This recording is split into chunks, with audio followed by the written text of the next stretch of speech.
ओम जगद्गुरु जनार्दन साई मंगळी महाराज व भारत मातेच्या वंदन करून की डॉक्टर बाबासाहेब आंबेडकर यांनी लोकशाहीचे तत्व त्या ठिकाणी घटना स्थापन केले आणि त्या घटनेमध्ये उल्लेख केला की प्रत्येकाला मतदानाचा अधिकार त्यामध्ये दिलेला आहे आणि म्हणून बाबांनी सर्व जनता सर्व भारतीयांना आवाहन केलेलं आहे की 100% मतदान करावं.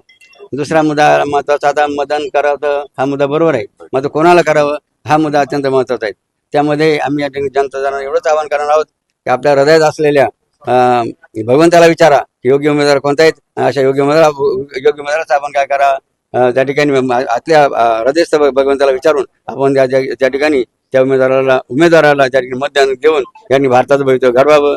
जय बाबाजी, जय भारत माता. आपल्या दृष्टिकोनातून कोण योग्य ओळखणार आहेत त्या बाबांना सांगितलं आवश्यक नाही. कोणाला मतदान केलं आपल्या दृष्टीने योग्य उमेदवार आमच्या हृदयाने जो आवाज दिला त्यांनाच आम्ही मतदान केलेलं आहे.